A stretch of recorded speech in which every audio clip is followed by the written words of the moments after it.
अहाँ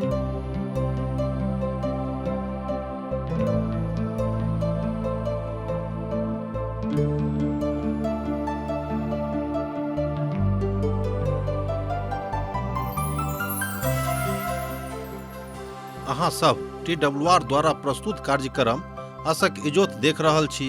यह एकटा सुनियोजित रूप से बाइबल के पुस्तक के अध्ययन थिको हैं। ई कार्यक्रम के उद्देश्य अछि कि लोग सब संसार के बनावे वाला परमेश्वर के उद्देश्य के जाने, कि हुनक इच्छा के अनुरूप चल चली। ई उद्देश्य के संग हम वह कार्यक्रम अहाँ के लेल प्रस्तुत कर रहल छी। कृपया क के देखू आ सुनू, जाय सो परमेश्वर अहाँ के सफल बनावे।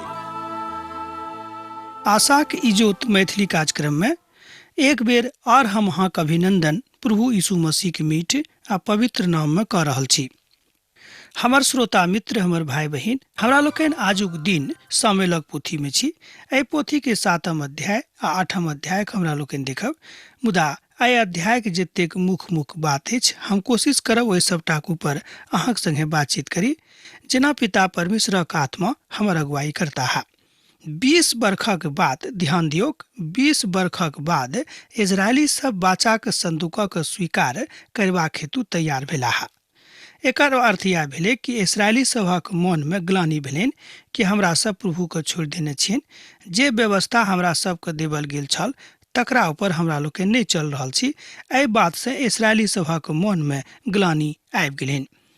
एहि तरह हुनका सभक ई बात मालूम भेलनि कि हमरा सब परमेश्वर के छोड़ि देने छियै, से नीक कथा नहीं थिक, मुदा हमरा सभक प्रभुक संगे रहबाक अछि। यह बात आजुक दिन हमर भाई बहिन, हमर मित्रवर, हमरो सभक सिखबाक अछि कि जतेक प्रेम प्रभु यीशु मसीह हमरा सबसे करैत छथि, हमरो सभक काज अछि कि हुनका संगे प्रेम राखी।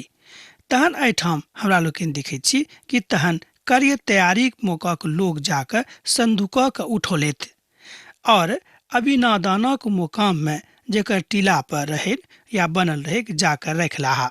आ प्रभु के संदूक के रक्षा करबाक हेतु अभिनादानक पुत्र एलीआजरक पवित्र कयलथि। एहिठाम हमरा लोकनि देखैत छी कि पिता परमेश्वर सब ठाम पवित्रता पसंद करैत छथि। हमर भाई बहन ध्यान देवे कि पिता परमेश्वर पवित्रता पसंद करैत छथि। कोनो वस्तु जो अपवित्र अछि तकरा परमेश्वर कोनो परिस्थिति में स्वीकार नहीं करता है। अर्थात अपवित्रता के साथ कोनो तरह के समझौता प्रभु नहीं कह सकैत छथि। ई परमेश्वरक पसंद नहीं छनि।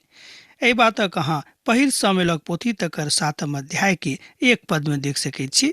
जँ अहाँक लग पवित्र पोथी बाइबिल अछि आ जँ नहीं अछि तऽ चिंता नहीं करू, कोनो बात नहीं, हमरा सब तहाँक लेल प्रयास कर रहल छी। तहन करियतरामी में राखल गेलाक बाद संदूकक बहुत दिन भ गेल रहे, अर्थात 20 बरख भ गेली के। आ इस्राएलक संपूर्ण घराना विलाप करैत प्रभु के पाछा पाछा जाय लगला है। ई पढ़ कऽ हमरो बड आनंदित भेलहुँ हैं, बा एना कहियो कि हमरो मन खूब गदगद भेल कि इस्राएली सभक एहि बातक ज्ञान भ गेलनि कि ओ सब गलती केने छथि। जे बाचा प्रभु परमेश्वर हुनका सभक निदानक लेल, हुनका सभक छुटकाराक लेल, हुनका सभक अच्छाईक लेल देने रहथि, तकरा ओ सब बिसरा देने रहथि। हमर भाई बहन, यह बात आजुक दिन हमरो सभक सिखबाक अछि। कियाक तऽ परमेश्वरक संदूक जे हुनका सभक लग रहनि, हुनके रक्षा रखवाली के लेल रहनि, अर्थात परमेश्वरक पवित्रता के एकटा प्रतीकक रूप में हुनका सभक मध्य में विराजमान रहनि। अर्थात 20 बरखक बाद नमहर अंतराल भ जाइत अछि। इस्राएली सभक प्रभुक दिस घुरबाक योजना बनि गेल छलनि। ई बातक हमरा लोकनि एहिठाम देखैत छी पद 2 में। आजुक युग में, जा युग में हमरा सब रहि रहल छी, केओ एहि तरहक यत्न नहीं करैत छथि कि हमरा लोकनि प्रभु के खूब हृदय से खोजी। कियाक तऽ पवित्र पोथी बाइबिल कहैत अछि कि जहन प्रभुक आत्मा एहिठाम संसार में आबि कऽ विचरण करते तऽ की ओ देखते कि ओकर कोनो मनुख वा ओकर कोनो धियापुता हुनका खोजनिहार बनि कऽ घूमि रहल छथि। अर्थात प्रभु के खोजनिहार बनि कऽ हुनक धियापुता एहि संसार में घुरि फिर रहल छथिन। एकटा बड पैघ प्रश्न चिन्ह एहिठाम अछि। एहिठाम एकटा टीकाकार कहैत छथि कि हमर देश प्रभु के दिस फिरता, ई हमर विश्वास अछि। ठीक एही तरह हमरो लोकनि अपन देशक लेल अपन गामक लेल प्रार्थना करी कि हमरो सभक देश आ हमरो सभक गाम परमेश्वरक दिस फिरेक आ संपूर्ण समाज में पूर्ण शांति हमरा सभक मध्य में व्याप्त भ जाए। हमर भाई बहन, सब किछ रहलाक बादो जँ हमरा सभक लग शांति नहीं रहैत अछि तऽ हमरा सभक मन व्याकुल भ जाइत अछि। एहि तरह हमरा लोकनि देखैत छी। आ तकरा बाद सामुएल स्वयं इस्राएली लोकक संगे कथा करैत छथि। एहि बातक सेहो एहिठाम हमरा लोकनि देख रहल छी। तथापि मनुख एहि बातक खूब नीकसँ बुझैत छथि, मुदा बुझलाक बादो ओ परमेश्वरके स्वीकार करबाक हेतु तैयार नहीं होइत छथिन। आ तकरा बाद सामुएल समस्त इस्राएली के घराना से कहलेन, जँ अहाँ पूर्ण मन से अपन प्रभुक दिस घुरलहुँ हैं तऽ दोसर जातिक देवता के जे एहिठाम अहाँ सब राखि देने छियै तकरा अहाँ अपना जिंदगी से निकालि दियौक बा अपना जिंदगी से दूर कऽ दियौक आ प्रभु में अपन मन लगा कऽ अपन यात्रा अपन उपासना शुरू करू, तहन ओ अहाँके फलिस्ती के हाथ से छोड़ौताहा। तहन इस्राएली लोकन बाल देवता के और अस्तोरेतक देवी के जे ओहिठाम आकार राखने रहे तकरा ओ दूर कैलत आ मात्र प्रभुए के उपासना करऽ लगलाहा। जन हम कहियो एहि बातक देखै छी पद 4 के तऽ हमर मन खूब गदगद होइए। जँ अहाँक लग पवित्र पोथी बाइबिल अछि तऽ हमरा संगे अहूँ खोलि कऽ देखियौक, एहिठाम एहि तरह बखान कयल गेल छै।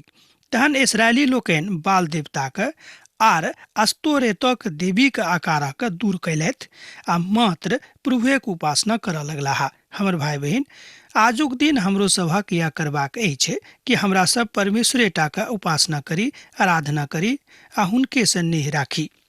किएक तऽ जतेक नेह प्रभु परमेश्वर हमरा सभक संगे राखने छथि, एहिसँ बढ़ि कऽ बा एहिसँ बेसी नेह आर केओ हमरा सब गोटेसँ नहि कऽ सकैत छथि। हमर भाई बहन, प्रभु के प्यार एहिठाम झलकैत अछि। एहि बातक बुझलाक बाद अहूँ अपन समस्त बात में परमेश्वरक महिमा के देख सकैत छी। ई तऽ मात्र सामुएलक महान सेवाक आरंभ छल। एहिठाम हमरा सब सामुएलक सेवाक आरंभक देखैत छी। किएक तऽ सामुएल जाय काजक लेल नियुक्त कयल गेल छलाह।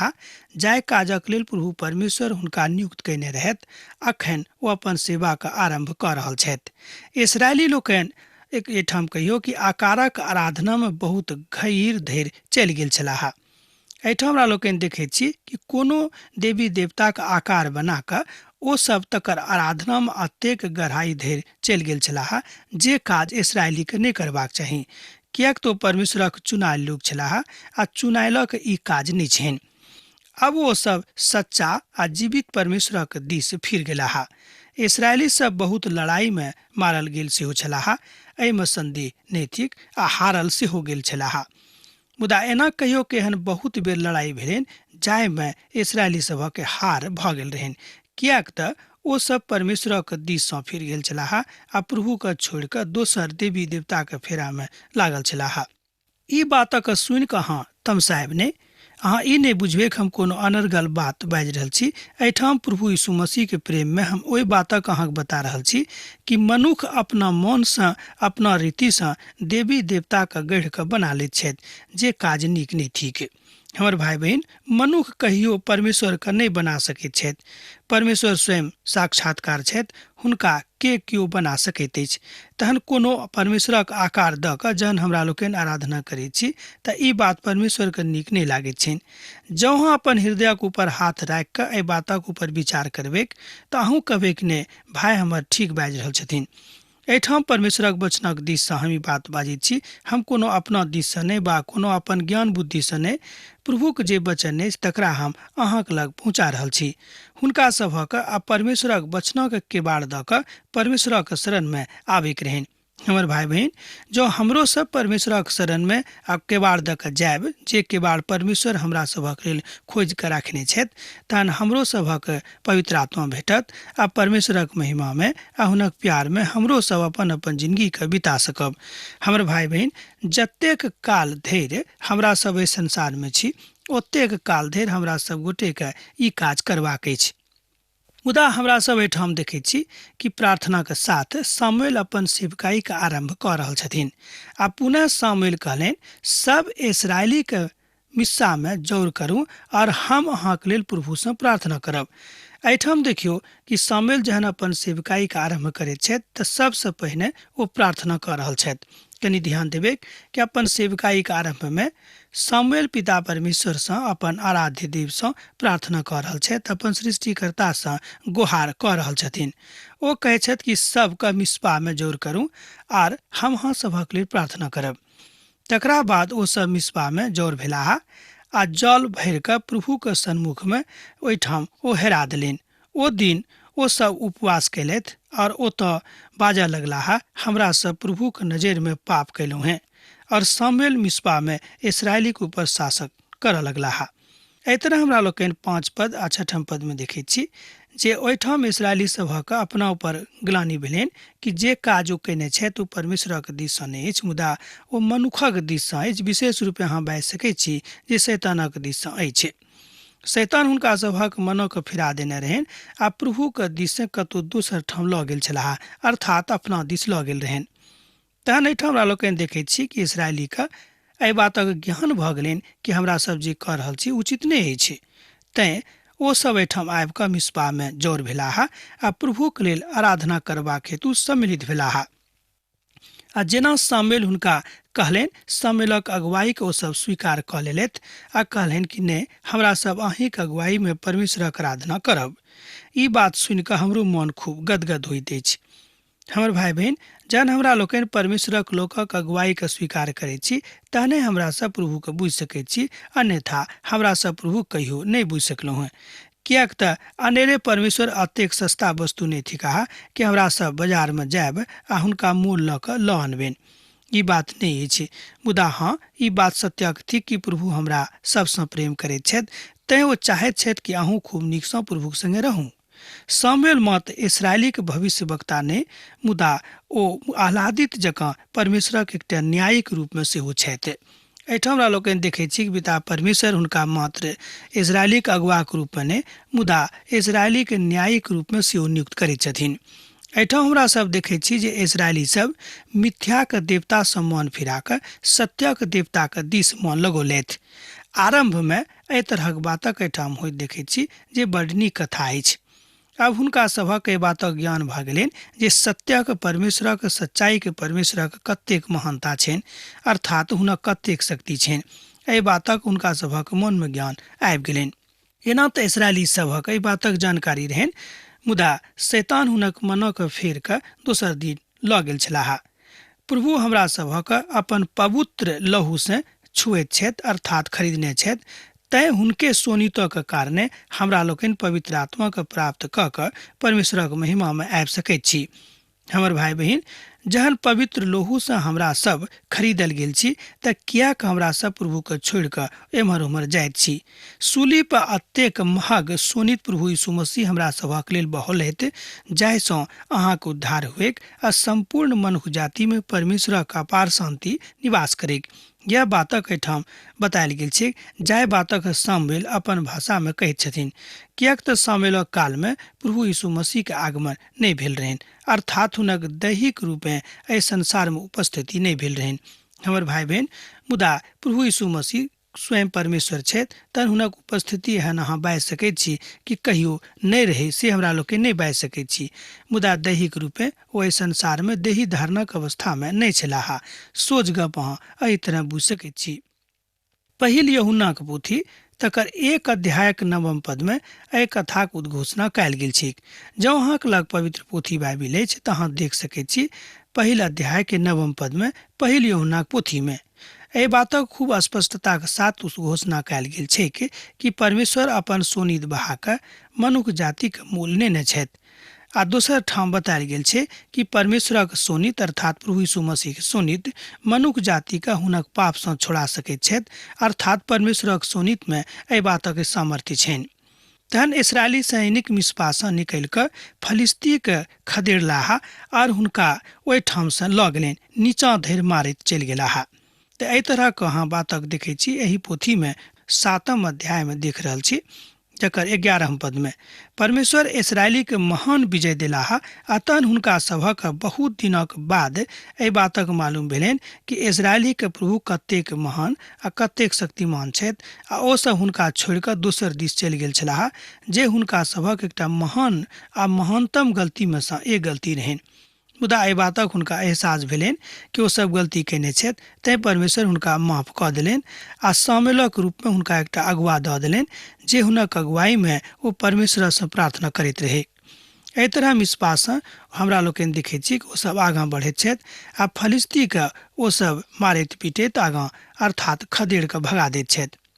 परमेश्वर शक्तिशाली छथि एहि बातक तऽ हमरा लोकनि सीखैत रहैत छी, बा सिखलहुँ हैं।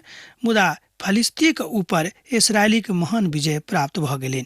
एहि बातक हमरा लोकनि देखैत छी कि फलिस्ती के ऊपर इसराइली सभक महान विजय प्राप्त भेलनि, किएक तऽ अखन धरि इसराइली सब फलिस्ती के हाथे पराजित भऽ गेल छलाह। मुदा जहन ओ परमेश्वरक अपन मानि लेलखिन, ओ बुझि गेला कि हुनकासँ तकलीफ भेलनि, ओ अपन गलतीके लेल पछतावा केलथि, ग्लानि भेलनि, तहन परमेश्वर हुनका साथ देलखिन आ ओ महान विजय प्राप्त केलथि। एहि बातक अहाँ 12 पद में देख सकैत छी। तहन सामुएल एकटा पाथर लऽ कऽ मिस्पा और सेना के बीच में ठाढ़ कैलथि और ई बाजि कऽ हुनका नाम से एबेनेजर राखलखिन, जे ओतऽ धरि प्रभु हमर सहायता कैलथि।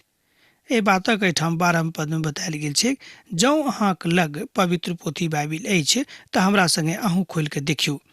तहन सामुएल एकटा पाथर लऽ कऽ मिस्पा और सेना के बीच में ठाढ़ कैलथि आर ई बाजि कऽ हुनक नाम एबेनेजर राखलखिन, जे ओतऽ धरि प्रभु परमेश्वर हमर सहायता कैलथि। एबेनेजर शब्दक शाब्दिक अर्थ होइत अछि सहायताक पाथर, अर्थात प्रभु हमर सहायता करैत छथि। दोनों अर्थ एहि शब्दक होइत अछि। एहि तरह अहाँ एहि शब्दक देख सकैत छी, अर्थात प्रभु परमेश्वर शब्दक रूप में संसार में उपस्थित भेल छलाह। एहि बातक अध्ययन हमरा लोकनि यूहन्नाक पोथी तकर पहिल अध्याय में कऽ चुकल छी। किएक तऽ जे किछु परमेश्वर बाजैत छथि वएह बात हमरा सभक लग पहुँचैत अछि, किएक तऽ मनुष्य जाति में एतेक सामर्थ्य नहि छनि जो परमेश्वरक सन्मुख में ठाढ़ भऽ सकैत। मुदा परमेश्वर अपन वचनक द्वारा हमरा सबसँ कथा करैत छथि, जेना आजुक दिन हमरा लोकनि परमेश्वरक वचनसँ कथा कऽ रहल छी। पछिला जिंदगीके बातक दिस इशारा सेहो करैत अछि कि अहाँक पछिला जिंदगी कोन तरहक रहैक। जँ अहाँक पछिला जिंदगी नीक नहि अछि वा जँ अहाँक पछिला जिंदगी नीक नहि छल, तकरा अहाँ त्याग दियौक। जँ आजुक दिन अहाँ प्रभु यीशु मसीहक चरणमे छी तऽ हुनकेसँ सहायता मांगियौक, किएक तऽ सैद घड़ी ओ अहाँक सहायताके लेल ठाढ़ छथि।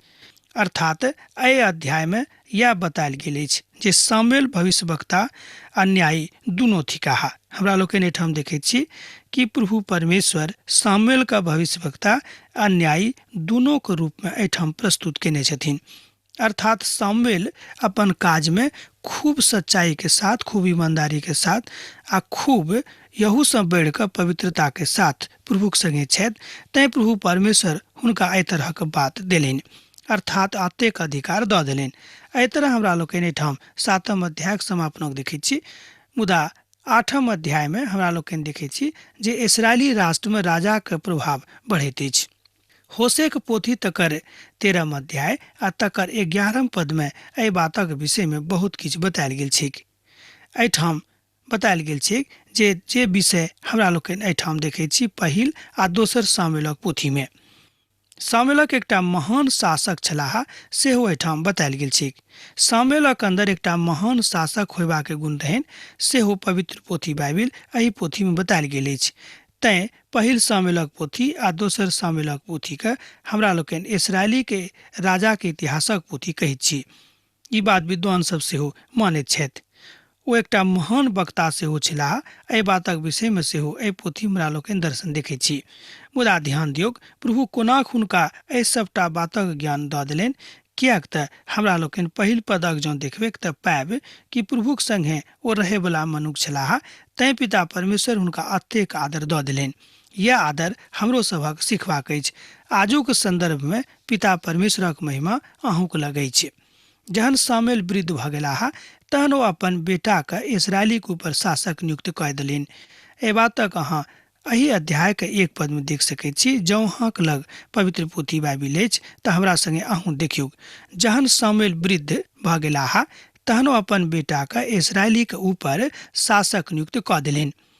एहिठाम हमरा लोकनि देखैत छी ओ अपन बेटाके इस्राएली के शासक बना देलनि, मुदा हुनक पूत सब एहि तरहक योग्यता नहि राखैत छलखिन। अर्थात जे योग्यता सामुएलक लग रहनि ओहि तरहक योग्यता हुनक पुतक लग नहि रहनि। मुदा सामुएलक एहिठाम हमरा लोकनि एकटा मानवीय कमजोरी के दिश सेहो देखैत छी, जे आम पिता के एकटा कमजोरी रहैत छनि कि हुनक पुत जे हुनक छनि हुनके जकाँ भऽ जायक, मुदा हुनकोसँ बढ़ि कऽ भऽ जायक। तैँ वो हुनका नियुक्त कऽ देलनि कि अब हम वृद्ध भऽ गेलहुँ हेँ आ अहीँ अब हिनका ऊपर शासन करूँ। उपयुक्त मनुख नहि छलाह। कहल जा सकै जे ई काज एकटा गलती काज हुनकासँ भऽ गेलनि। हुनक पुत अपन पिताके विपरीत छलाह। जतेक सामुएल महान रहथि हुनक पिता, एना कहियो जतेक महान रहथि हुनक पुत ओतबे गिरल मनुख छलाह। ठीक विपरीत हुनकासँ छलखिन। एहि बातक एहिठाम हमरा लोकनि देखैत छी सामुएलक पोथीमे। मुदा सामुएल जहन हुनका नियुक्त कऽ देलनि तऽ इस्राएली सभक एहि बातसँ जरूर दुख भेलनि कि कियाकि एहन काज केलथि, मुदा केओ खोलि कऽ सामुएलक सन्मुखमे नहि अयलाह कि किया अहाँ हुनका नियुक्त कऽ देलहुँ हेँ। मुदा ई आरम्भिक बात छल आ आगूक बातमे हम एहि बातक होइत देखैत छियै कि हुनके लोग हुनका विरुद्धमे आबैत छनि। हुनक जेठका पुतक नाम योएल आ दोसरकाक नाम अबिया रहनि। ओ सब बेसेबिनोमे न्याय करैत छलाह। हमर भाई बहिन, जे बातक हमरा लोकनि देखैत छी कि जे योग्य नहि छलाह आ हुनका जहन न्यायके अधिकार देवल गेलनि कि अहाँ न्याय करू, तब अहाँ स्वयं सोचि सकैत छी जे ओ कतेक नीक न्याय करैत होइता। मुदा हुनक पूत सब हुनक बाट दऽ कऽ नहि चलैत छलाह। ओ लालचमे आबि कऽ घूस लैत और न्याय पर दाग लगाबैत छलाह। एहि बातक हमरा लोकनि आजुक संदर्भमे सेहो देख सकैत छी। पिता परमेश्वर एहिठाम देखा रहल छथि कि न्यायी के काज की अछि, मुदा न्यायी की कऽ रहल अछि। एहिठाम दोसर तरह एहि शब्दक हमरा लोकनि आर बुझि सकैत छी जे पिता परमेश्वर जहन अहाँके जे काज देने छथि तकरा नहि कऽ कऽ अहाँ दोसर काज करैत छी, एकर मतलब इएह भेल कि परमेश्वरक दृष्टिमे अहाँ पाप कऽ रहल छी। हमर भाई बहिन, हमरो सभक मध्यमे बहुत केओ एहन छथि जे एहि तरहक पाप करैत छथिन। किएक तऽ हुनका एहि बातक जानकारी नहि छनि कि ओ की कऽ रहल छथि से नहि, मुदा ओ जानि बुझि कऽ ई बात अपना जिन्दगीसँ करैत छथि। किएक तऽ हुनका एहि संसारसँ ततेक लगाव भऽ गेल छनि, ततेक ललसा हुनक एहि संसारसँ भऽ गेल छनि कि ओ संसार छोड़ैके हुनका इच्छा नहि होइत छनि। हमर भाई बहिन, एहि संसारमे हमरा सब केओ बहुत कम दिनक लेल छी, मुदा परमेश्वरक जँ निरादर कऽ कऽ हमरा सब एहि संसारसँ विदा होइबै तऽ हमरा सब दिन परमेश्वरक दृष्टिमे दोषी कहायब। जहन सामुएल एहि बातक सुनलथि तऽ ई बात हुनका बड्ड खराब लागलनि, किएक तऽ हुनक लोग हुनक पुतक विरोधमे बाजलनि। एहि बातक अहाँ 1 सामुएलक पोथी तकर 8 अध्यायके 7 पदमे देख सकैत छी। अब आजुक अध्ययन हमरा एहिठाम समाप्त करबाक आज्ञा दिअ, किएक तऽ अहाँसँ विदा होइके काल भऽ रहल अछि। पाती लिखनाइ नहि बिसरायब, लिखैत रहब। हमरा विश्वास अछि कि ई कार्यक्रम अहाँके लेल लाभदायक सिद्ध भेल अछि। हम चाहै छी कि अहाँ अपन आशीषके हमरा संग साझा करू। जँ अहाँके नजीक बाइबलसँ जीवनसँ संबंधित कोनो प्रकारके प्रश्न भऽ सकैत अछि तऽ अपन समस्याके लेल प्रार्थना करबाके लेल जँ चाहै छी तऽ हमरा फोन पर जरूर संपर्क कऽ सकैत छी। परमेश्वर अहाँ सबके एकटा सुखद आनंदित दिन प्रदान करैक।